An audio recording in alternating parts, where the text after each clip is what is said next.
Thanks so much. Thank you. Great to be back in New Hampshire. Thank you, Governor Sununu. Thanks.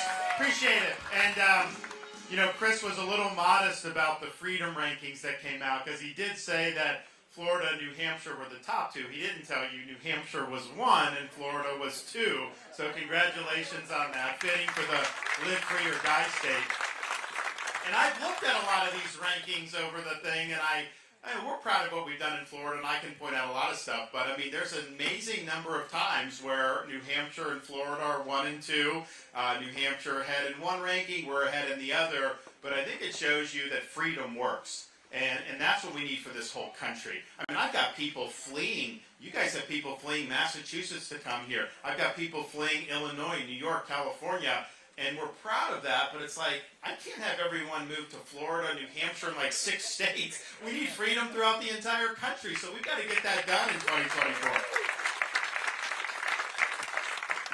We were here, when we were here in October, before we got to New Hampshire, we went to Boston, and we were doing some political stuff. We had some time, so our 2 girls didn't want to come on that trip. So my wife and I were up. We had our 5-year-old son. He's a big sports guy. So I was like, I got to show him Fenway Park because I spent 7 years in New England in college and law school, and for all 7 years I rooted for the Red Sox over the Yankees. So you don't have to worry about that. That was where I was.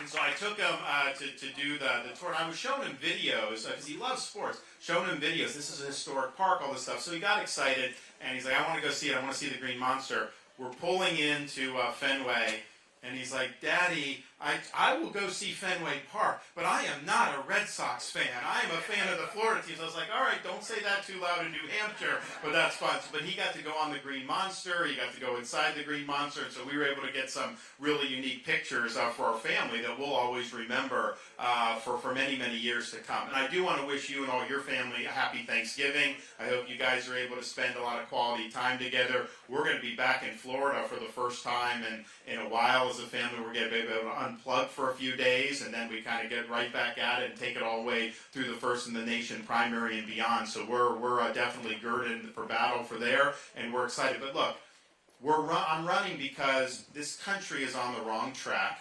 Washington does not work for you. It works for itself, and we need a new sheriff in town. And I will bring that leadership that we so desperately need. I look to see how people are struggling just to afford groceries with interest rates. The people in D.C. don't care about that. They don't care about you. They're living high on the hog. We have 5 of the 7 wealthiest counties in our country are suburbs of Washington, D.C. They benefit from this type of policy. You look at the amount of drugs that are flowing into this country, killing tens of thousands of Americans. And yes, when you have 8 million people come with an open border, there absolutely are terrorists that have come into this country. And yet the people in D.C., are they doing anything about it? They're just shrugging their shoulders. They got their own agenda, and it's not your agenda, and it's not the American people's agenda, so that needs to change. Those are things that I care about. I want to fix those problems. What Chris has done in New Hampshire, what we've done in Florida, we've shown you can win these battles. You can do good policy. You can give people an opportunity to succeed, but you got to show leadership. You got to be willing to have courage under fire, and you got to be right on all these different issues. Our country's trajectory is not an inevitable decline. It's only a decline if we choose to continue going in this direction. I refuse to simply sit back and allow the managed decline of this country. We owe too much for people that have fought for us. We're going to stand up and we're going to get it right. We're going to give this country a new birth of freedom. We're going to usher in a revival for this great republic. And I can sit here and talk about, I'm going to promise this, I'm going to promise that. The way I think about it is we need a president who can go in there and serve 2 terms, by the way. A lame duck president's not going to do the job who can only serve 1. You got to be able to serve 2 terms because as you change the country, you need that to stick, like Ronald Reagan was able to do and like other great presidents in our history were able to do. So we're going to win in 24, do what we said we'll do, win in 28, continue on that mission. And so after 2 terms as president, January of 2033, I'll be given a farewell address. What am I going to be able to tell you that we've actually accomplished for you, your family, and this country? We'll be able to say a number of things. 1, we're going to be able to say that we restored the American dream in this country. That people that work hard People that work hard, get the most out of their God-given ability, are able to get ahead again. You're not going to be held back by crippling inflation, high interest rates. We'll have opened up all of our domestic energy for production, so gas prices will be lower, energy costs will be lower. We'll have gotten the government off the back of the economy by reversing Bidenomics and making sure small businesses are able to thrive in this country. We'll also be able to say we've restored the sovereignty of our country. Mexican drug cartels no longer control our southern border. We don't have massive amounts of fentanyl pouring in and killing our citizens. We will have stopped this invasion, and yes, we will actually have built the wall that was promised to us way back in 2016. We'll get that done. We're also going to be able to say, and as of, I'm the only veteran running for president on either side of the aisle. The military is very important to me, and we are going to be able to say that we have revitalized and strengthened our nation's military, that we will have successfully fended off the threat posed to this country by the Chinese Communist Party, and that the 21st century will be an American century throughout the balance of the century. We're also going to be able to say that our schools are dedicated to educating kids, not to indoctrinating kids. K through 12, universities, across the board. No ideology, but what we need to do, what we will do, is we'll get the Constitution and American civics back in the classroom in a very big way. I know Governor Sununu's worked on that. We've worked on it in Florida. Everyone that graduates from our schools are going to be citizens of this republic. We don't want to graduate blank slates. We want to graduate people that understand what it means to be an American and understand the founding principles of this country. That's how you keep the republic thriving for generations to come. We'll also be able to say that whether you live in a red state or a blue city, criminals are held responsible for their crimes in this country. We're not going to have the inmates running the asylum. Prosecutors who don't want to enforce the law will be dealt with and be held accountable. And then finally, and certainly not least, we'll have restored the Constitution of the United States of America to its rightful place as the center of American life. That means a limited government that works alongside us, not an unaccountable, unlimited bureaucracy that imposes its will on us without our consent, that's weaponized against us, depending on what faction of society that we are on. No, we will have reconstitutionalized this federal government, and we will have returned the government to its rightful owners, which is we, the American people. Now, we're going to be able to say we did more than that, but if we can just say we did all those things, then we will be able to say that we've restored America to what President Reagan called the shining city on a hill. We will have left her stronger and more prosperous and turned her over to the next generation of Americans in better shape than we found her. And we have got to succeed in this mission, because as we stand here today, as the father of a 6, a 5, and a 3-year-old at home, we are in jeopardy of being the first generation of Americans to turn over to our kids and grandkids in America less prosperous and less free than the ones we inherited. And if we do that, we will break faith with every generation of Americans, all the way from the American Revolution to the present, who've always been willing to work hard and sacrifice so that future generations would have more opportunities than that generation did. And you can look at me because I've proven I'll fight for you. When the going gets tough, that's when you need a leader to dig in and fight for you. It's easy when the wind's at your back. And so we have fought fights in Florida on behalf of parents, on behalf of business owners, on behalf of children.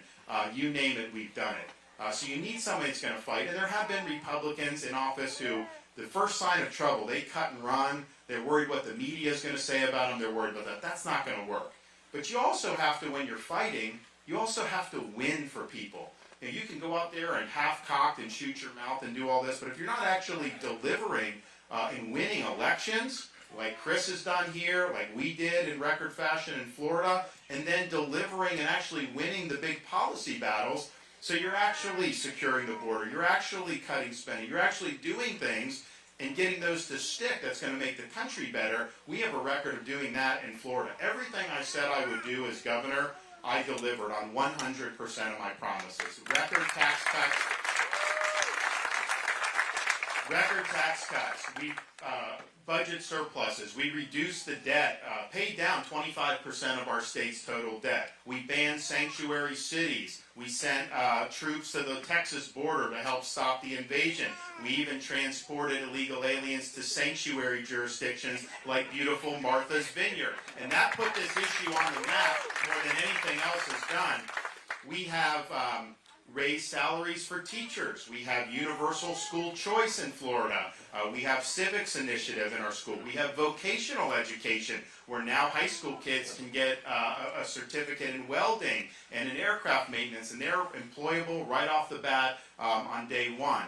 We've done things like eliminate ESG in Florida, which is this environment social governance movement. They want to take the economy and they want to basically impose a political agenda through pension funds, through banks and all this. We nixed that in the state of Florida. We also eliminated this so-called DEI from our public universities. Iowa just followed suit and did it. They say it's diversity, equity, inclusion, but if you look at how it's practiced, it's an ideological agenda. It's really discrimination, exclusion, and indoctrination, and that should not be done in our public universities. And so we stood up and we said no. We also enacted the strongest medical freedom protections.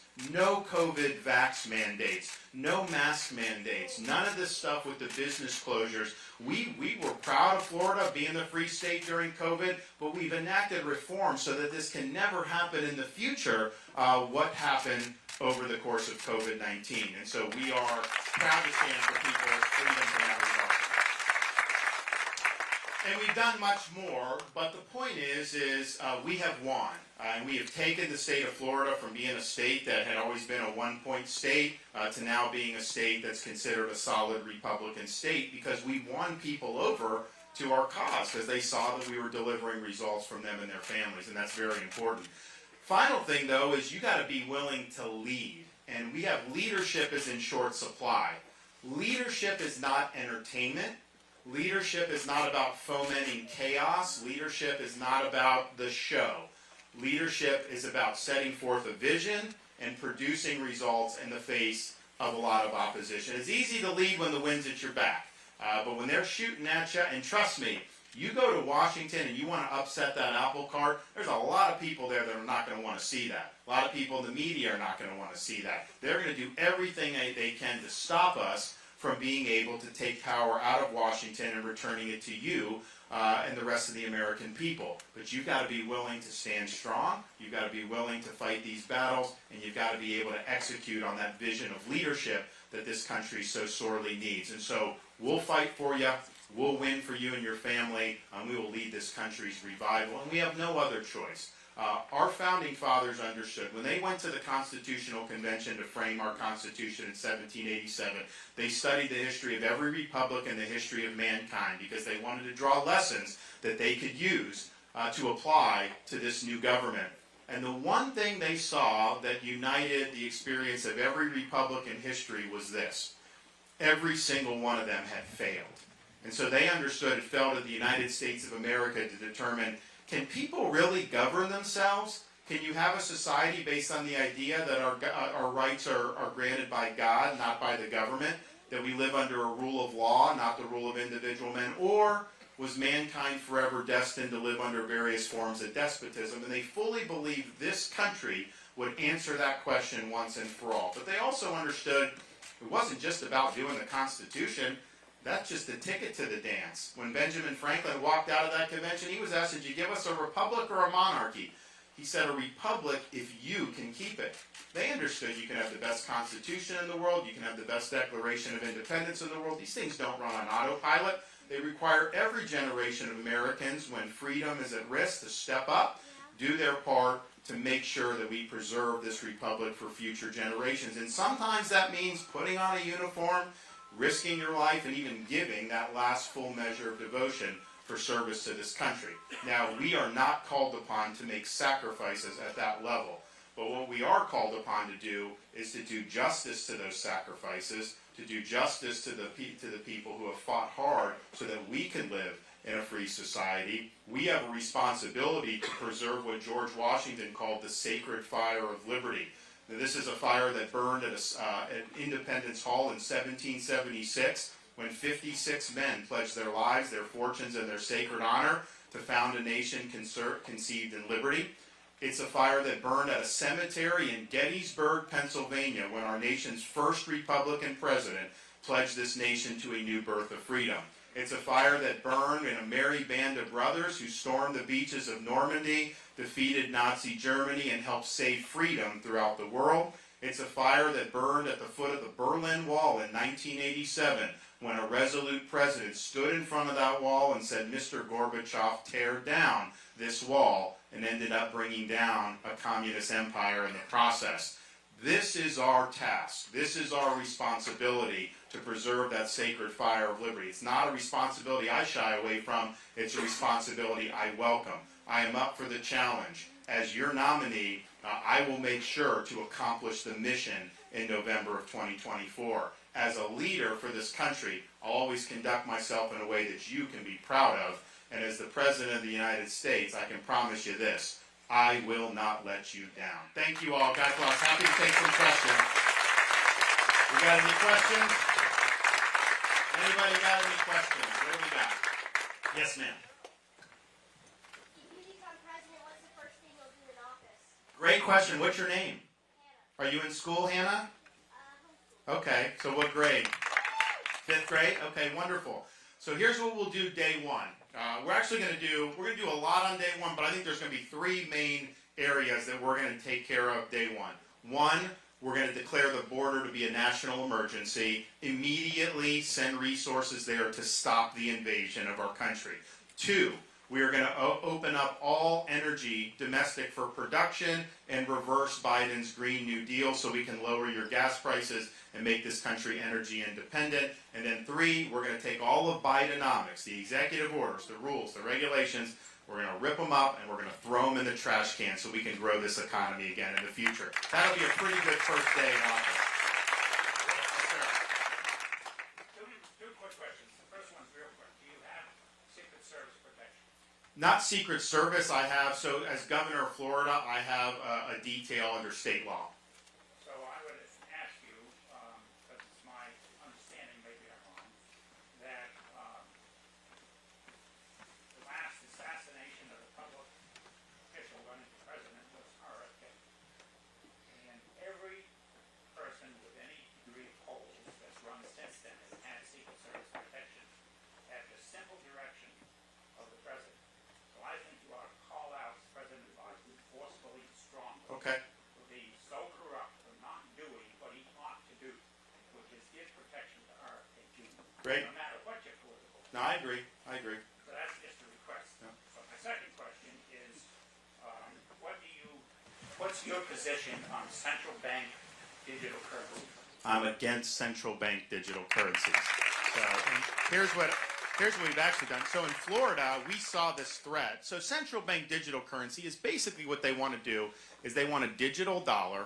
They want to eliminate cash, eliminate cryptocurrency, and this will be the only way you're going to be able to buy things. Now, this will be done by a central authority, so they will have insight into your purchases. You will lose financial privacy, and you will ultimately lose, if they impose like a social credit system, you will lose the ability to buy necessarily what you want. They may put a quote on how much gas you can buy in a week or how much ammunition and all this. And this is so obvious that this is what they're doing.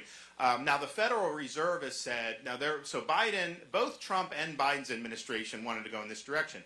Biden did an executive order saying we got to study it. And what the Federal Reserve has said is, because I've been criticizing this, and they said, well, we have not imposed a central bank digital currency. They claim that they would only do it after consulting with the legislature and executive, but that's not what the Constitution says. It doesn't say you consult. It says Congress would have to enact such a currency. I don't think they would do it. If I were president and they did do it, I would veto the legislation. On day one as president, we're going to take whatever they've done so far administratively and we're going to throw it in the trash can. Now, I, in Florida, saw this, and so we've actually enacted a law in Florida to disallow the use of a central bank digital currency in our state. Now, if Congress, it's important. If Congress were able to enact something, that may trump our state law, but our state law I think, would win in court against a unilateral Fed action. But this is the type of thing, when I started raising a ruckus about this, the media, like all these media organizations, like one after another, they're like, Governor DeSantis is talking about conspiracy theories about central bank. Dude, no one's saying this. And I'm just thinking to myself, do you think they want to do a central bank digital currency for your health? Do you think they're just trying to be nice to you? No, they're trying to take power away from you. This is a whole part of all the nonsense, World Economic Forum, all these people that want to impose control on you as individual Americans and your ability to purchase. And so sometimes government will do something that appears benevolent, but it's kind of like a wolf in sheep's clothing. This is a wolf coming as a wolf. This is an example of government trying to take away your financial privacy, trying to take away your financial independence. It's all very clear as to why they would want to do this.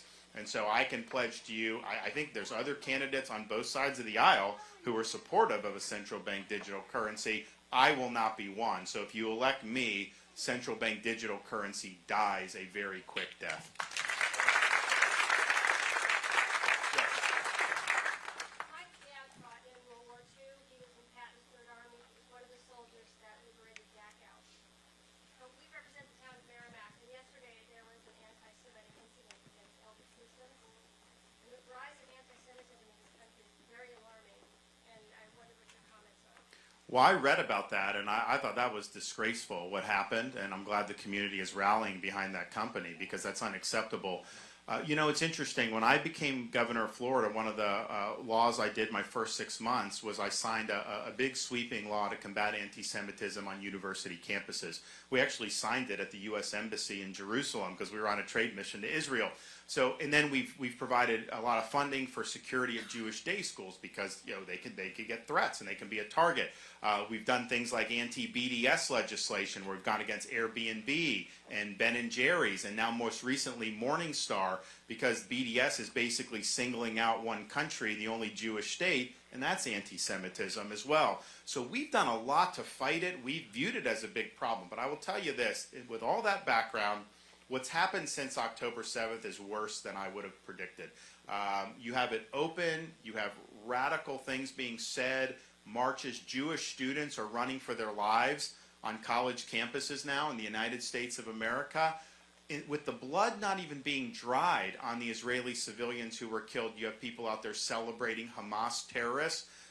This is a sickness that we're seeing, particularly on these university campuses. I've made the point because places like MIT have said most of this is being done by foreign students.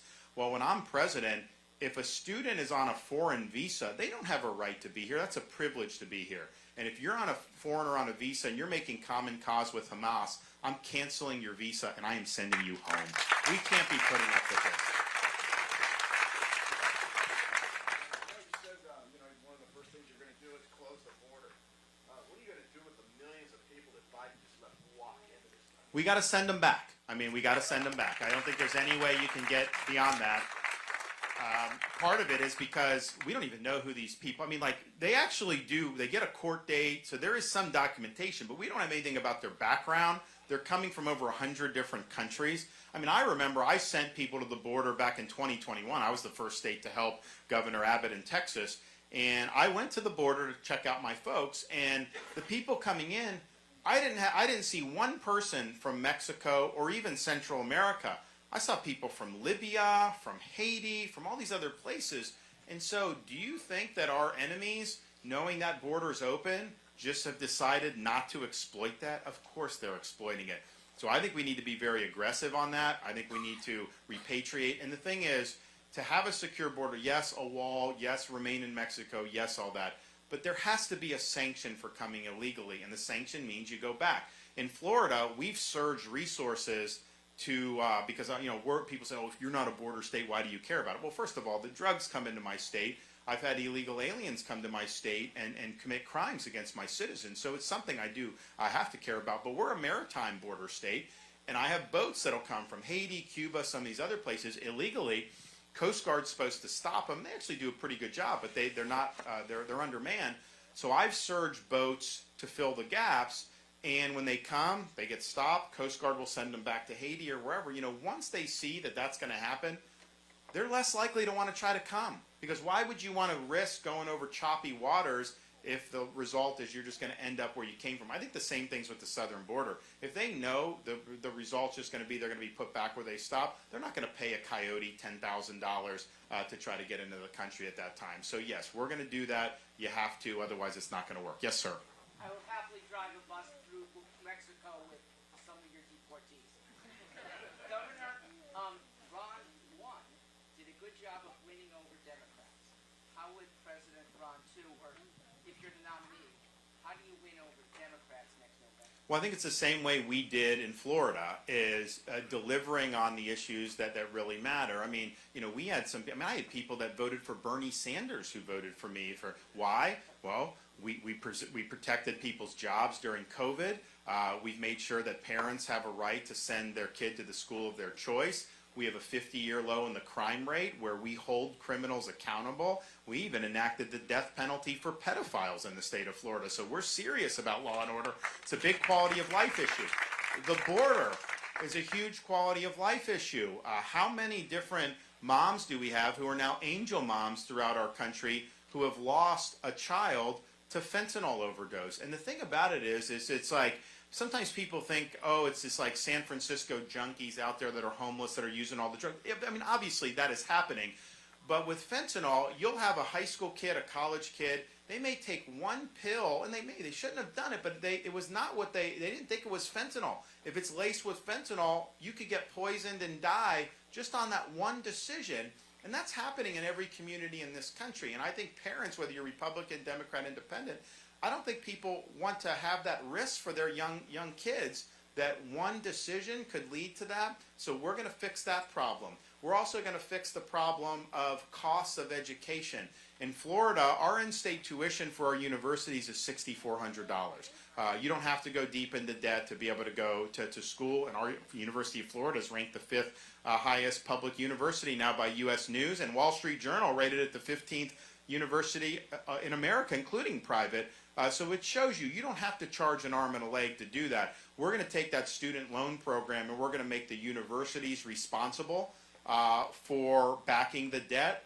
That's going to cause them to make different decisions about how they run their operations. They've made a fortune off these loans, and they've expanded administrative, raised tuition. It's made it very difficult for families. We're also going to lower people's energy prices. We are going to use our resources that we have here. We've got abundant resources. We've got to drive the price of gas down, the price of energy down. I want more natural gas coming into New England cheap so that you guys get a break in the winter. I think it's really important. We have the ability to do it. We got to do it.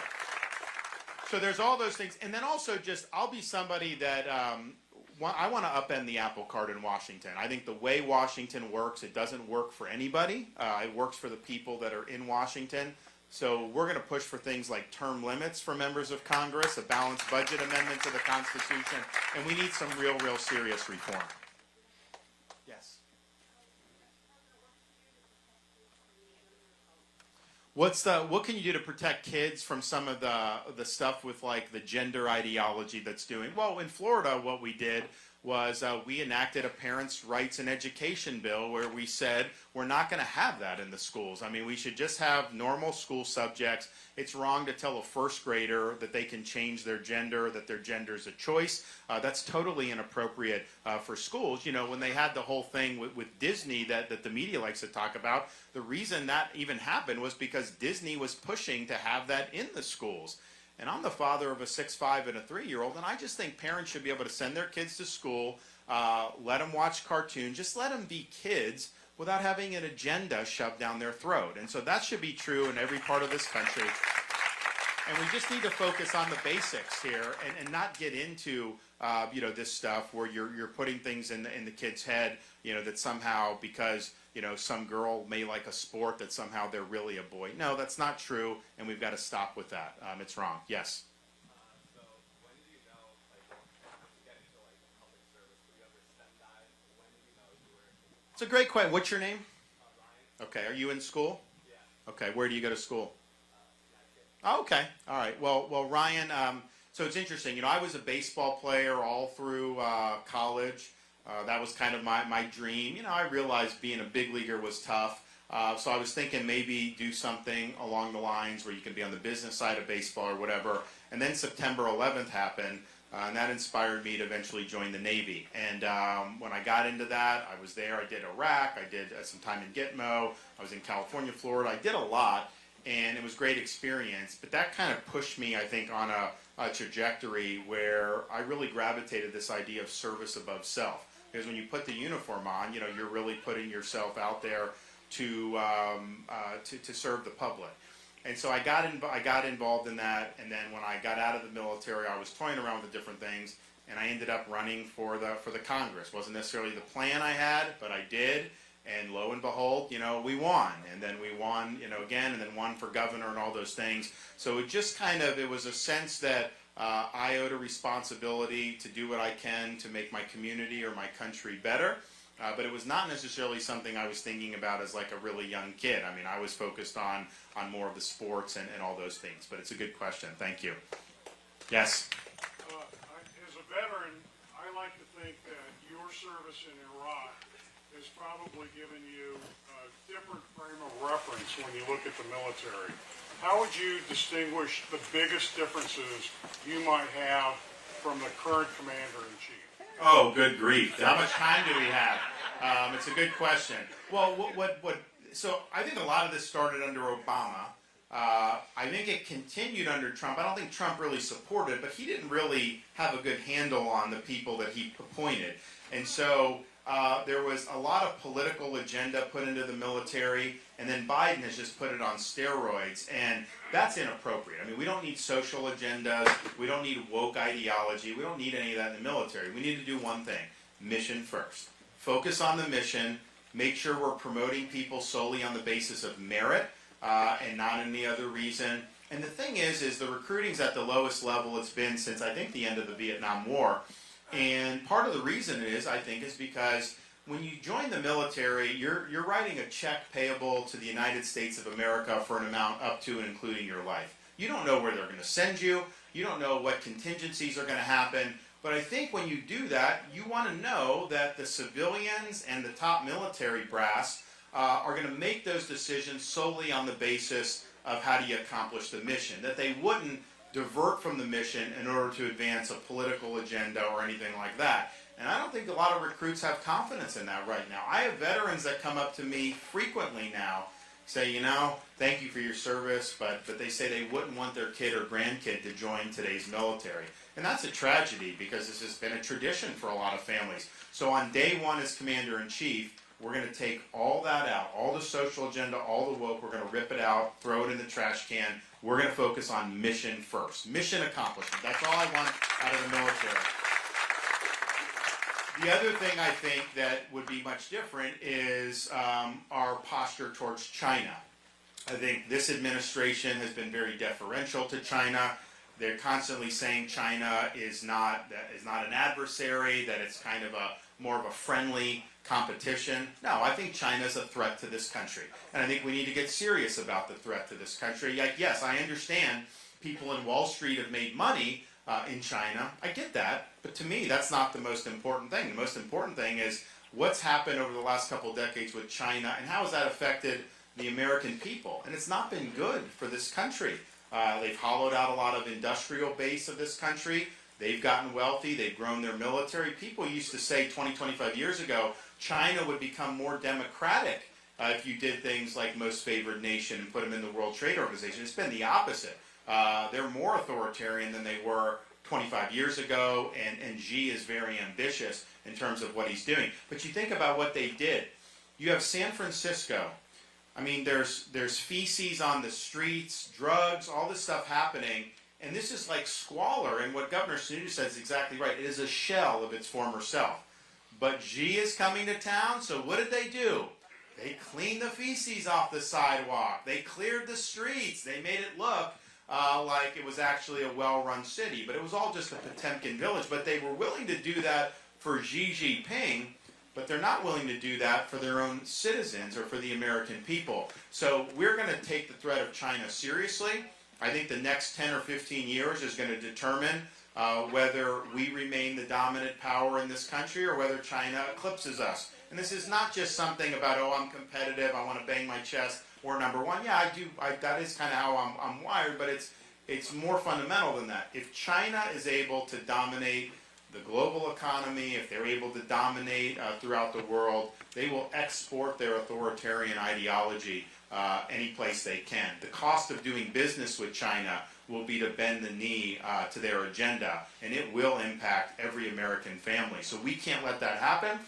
You got to have enough military strength to deter China's ambitions. You got to have our economy that is decoupled, so we're not dependent on China for all these important things. And you need to get serious about how China wields power over our own society here. In Florida, I banned China from buying land in our state. We got the confused to think that we need to do that across this whole country. Yes. Continuing on China, semiconductors and pharmaceuticals are really their play that's going to really hurt us. Well, what can you do to undo some of that? Yeah, I mean, I think it's a great question. So you have semiconductors, you have pharmaceuticals, you got things that go to military weaponry. You've got a lot of things that the supply chains currently depend on China for us, which these things are things we need for our survival. When COVID broke out, almost every piece of medical equipment, a gown, a cap, it didn't matter. I think 100% of it was from China or very close to it. You couldn't find it made in the United States. I'm just thinking to myself, is that a good place to be in, where you're relying on this country, who, by the way, started COVID, came out of their lab, and they covered it up, and they didn't alert anyone about it, and they've never been held accountable for that under Trump or Biden. I think they should have been held accountable for that. So you have that situation. So what you need to do is you need to migrate the supply chains back to the United States. That will require probably regulatory and tax incentives so that it makes sense to do some of these things here, or at a minimum, have the chain go through friendly countries that are allied with us. So that'll be a priority for us, particularly for those key things that are integral for the nation's survival. Yes. So to start off, I'm born and raised in Florida. So Where? I was born in Eustis, Florida. Oh yeah, Lake County. Oh, good. People call it Eustis, Florida, because there's nobody's there but cows. Tell you what, that county's grown, man. It's impressive. Yeah, well, we got a Walmart, it was exciting. So I have to say, I moved to New Hampshire because I wanted to leave life in the Pocono State to find a better life. Like, that's the way I say it. But when I moved to New Hampshire, I did a bunch of stuff, became a small business owner. For about 20 years, I've been a small business owner in New Hampshire. And in the last 3 years, my business has struggled harder than it ever has, whether it's supply chain you're talking about, whether it's just the cost of everything. So my mom still lives in Florida. I see the costs in Florida going up too, just as they are here. So how would you combat that to help businesses, or what things could you do on the federal level to make it so businesses would be a lot better, be able to not struggle as much? Yeah, look, I mean, I think what you're seeing is what's happening in every corner of this country, because you've had the federal government borrow, print, and spend trillions and trillions of dollars that has set us on this course where you're having escalating costs. It didn't just happen out of the blue. It started primarily with COVID in March of 2020, which the federal government mishandled. And oh, by the way, as president, I'm going to bring a reckoning for what this government did during COVID and all these agencies. We need accountability. They failed this country. They hurt a lot of people. But you can't just print $6-7 trillion over a 2-3 year period and not have inflation.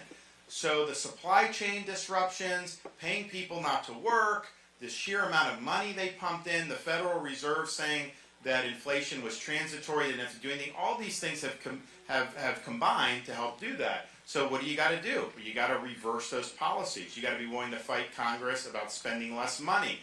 You got to have a Federal Reserve chairman who's not going to try to micromanage the economy, but is going to focus on stable prices. That's the job that you should do. You're not an economic central planner. And then I think the energy. I think the energy expansion can bring a downward pressure on inflation, on prices, and energy affects everything that's going down through the economy. But it's certainly not a unique New Hampshire issue, unique Florida issue. This is an American issue born out of a lot of failed policies in Washington, D.C. And like we've worked hard in Florida to say, okay, how are we able to help people combat that? So for example, we just this year we did a toll relief program. You know, we've got like tolls that have been there for a long time. I don't like them, but they've been there. Miami, Orlando, some of these places. You know, we did a 50% reduction in tolls for our commuters, and so that's saving them. You know, sometimes it's saving them $100 a month. We did permanent exclusion of all baby items from sales tax, so you can raise babies tax-free in the state of Florida. Diapers, wipes, cribs, strollers, everything that goes in to raising a baby is now tax-free. And we did other tax relief to help people make ends meet. We did some business relief, and so we've worked hard to try to ease the burden, but ultimately, this is a problem that was created by the federal government, by both parties, and it's going to be solved by correcting the errors that were made by the federal government. I will do that on day one. Yes? Governor, I'm sure everybody here is going to agree that one of the biggest problems in D.C. is the divisiveness. We have a current president, that I don't want to say his name, that has went in saying he was going to unify. How, on your first day or in your administration, would you work to be able to unify the far right, the center, and the far left to actually get work done by Congress? And what's your name? I'm Chuck. Hey, Chuck, it's a great question. I think you're right. I mean, I think Biden came in, and look, I wasn't for him, but I mean, his argument to the country was that he was going to be a, quote, more normal president, less divisive than Trump, and that's what he promised. And he came in and he did the opposite.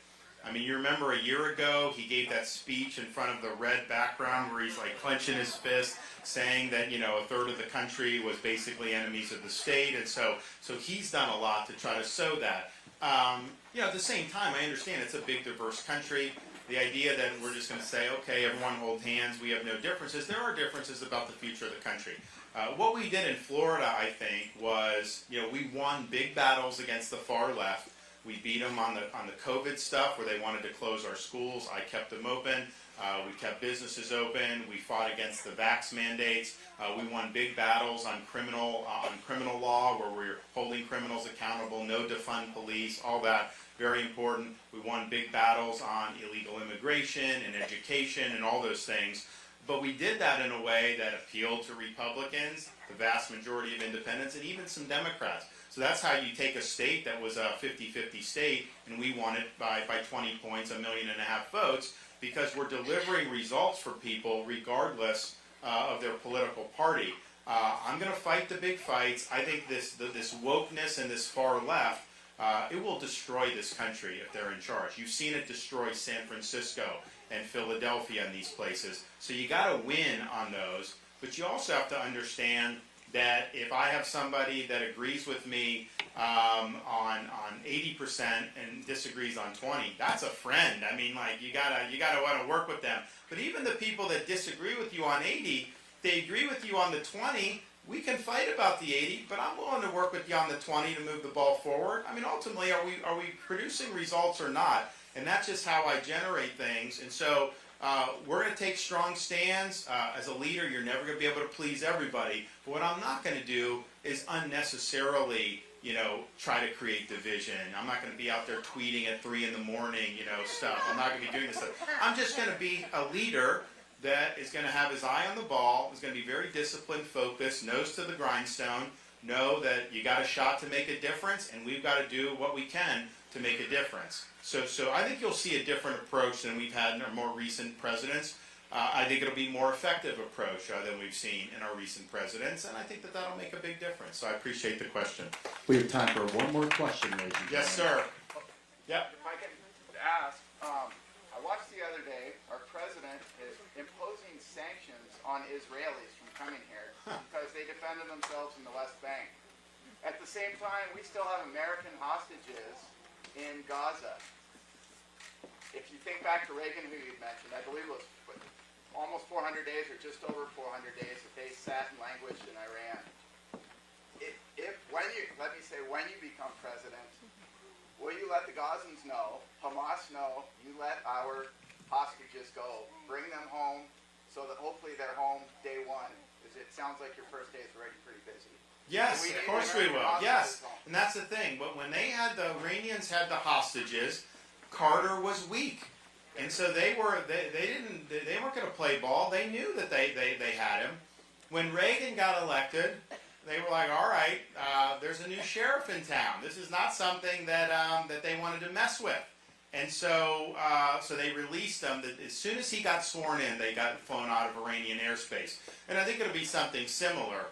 We are going to defend the American people. We are going to defend this country. And people are going to know that if you mess with Americans, that's going to be something that you regret. We don't seek any conflict with anyone. We will be no greater friend to allies and to friendly nations. But enemy nations and people that want to mess with us, they'll have no more significant enemy than the United States of America, and we will be very firm in that. We'll have power to back it up, and you know what? When you do that, you end up deterring a lot of these problems from even happening. But I would also say with respect to the Hamas, you hear a lot of talk about, oh, well, Israel should cease fire or this or that, and there was a ceasefire in place before Hamas attacked.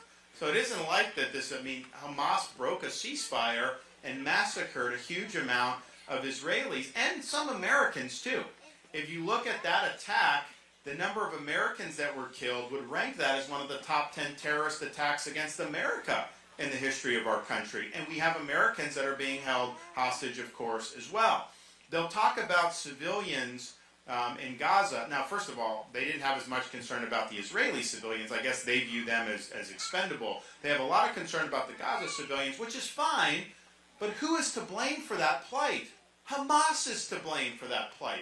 Hamas has put them in that situation with their terrorism, holding hostages, taking all this money for 15 to 20 years and not making the lives of their people better, but actually plowing it in to creating this elaborate terrorist infrastructure. And I just think to myself, they've been firing rockets into Israel for years and years and years. As governor of Florida, if somebody from the Bahamas was firing rockets into Fort Lauderdale, we would not accept that for one. We would flatten it, like in no time. We would never accept that happening to our people. And yet somehow Israel is supposed to just live with that, the cost of doing business. And this is not an issue of, oh, they're being occupied by the Israelis. Israel pulled out of Gaza in 2006. They not only pulled out of the military and government authorities, they took every Israeli citizen in Gaza and forcibly uprooted them. These are people that had built lives there. It was a very traumatic thing for the country, and yet they did that because they said, look, let them make their own decisions, govern themselves. And Gaza Strip's actually on a nice stretch of the Mediterranean. They could have chosen to make that like a Singapore on the Mediterranean and really create some wealth and give opportunity, but that's not what they chose. They chose to elect Hamas, and they chose to embrace terrorism, and it's because I think what's motivated the folks in that enclave is not that they want their own country or that they want success for themselves. What drives them is they want to see the destruction of Israel and the annihilation of the Jewish state. That's why you have such a horrific terrorist attack, when they're just doing things that are so beyond the pale that you don't even think a human being could do this. They're doing that because that's been the motivation. So let's just get real here and be honest about what's going on. Let's not do a moral equivalency between a Hamas terrorist and Israel defending itself. And let's just make sure as Americans, if you say you're going to stand with Israel like Biden's claimed, then stand with them. Then support their right to defend themselves to the hilt. Yes, ma'am. What can we do to help it not be a Trump-Biden rematch? Vote for me in New Hampshire, and it won't happen.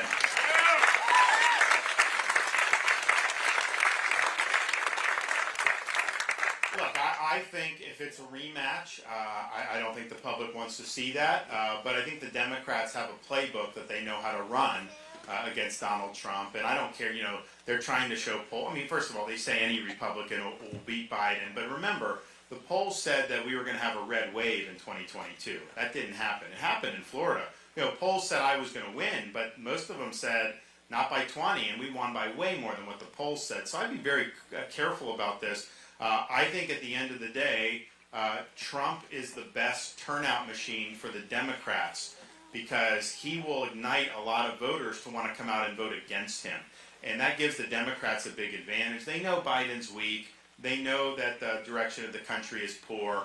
But that is their lifeline to be able to if they can make the election about Trump and all these other issues, that is their best way to be able to get back into the White House. Whereas I think if they're running against a guy like me, the whole election is going to be about Biden's failures, and it's going to be about our positive vision for the future. And I can say, you know what? I know how it can be done because we did it in Florida. We paid down the debt. We cut taxes. We have low unemployment. We have the top-rated economy in the country. We're now #1 in education by U.S. News and World Report. Top-ranked public university system, 50-year low in the crime rate. We go through all this and show how we actually got the job done.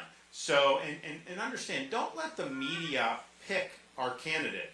We know who the media is picking. We know who they're trying to do. We know who the media definitely doesn't want, and that's me. I mean, I get attacked more than anyone. I think there's a reason for that, because I think people see me as somebody who does represent a threat to the current order of things. They don't want to see the apple cart upended. They want to see all that power in Washington and all those insiders benefit. I think we need a change. I think we need somebody that's going to lead, that's going to deliver results, and that is going to return this government to we, the American people. That's what our founding fathers intended, and we've gotten away from that, and that's why we've had such poor success on all these different issues over a number of years. So now's our time to get a fresh start, and you need somebody. Yeah, you got to be able to win, of course, and I think that in spite of what they're trying to say about Trump, I think that's a tall order for him. But once you get in there, you got to be able to deliver all these results, and you got to do it for 2 terms. I mean, why would you want to have a lame duck who's just going to turn it back over to the Democrats in 26 and 28? And that's what would happen in that situation. So this is our time for choosing as Republicans. And so I would say talk to your friends, family, neighbors. Let them know that there's an option to be able to move the ball forward here. And oh, by the way, I've delivered on all the American First policies more than anybody else, including Trump. If you look at what we've done in Florida, we followed through on all of this. We lifted people up, and our state's doing better than ever. God bless you all. I'm asking for your support. Thank you.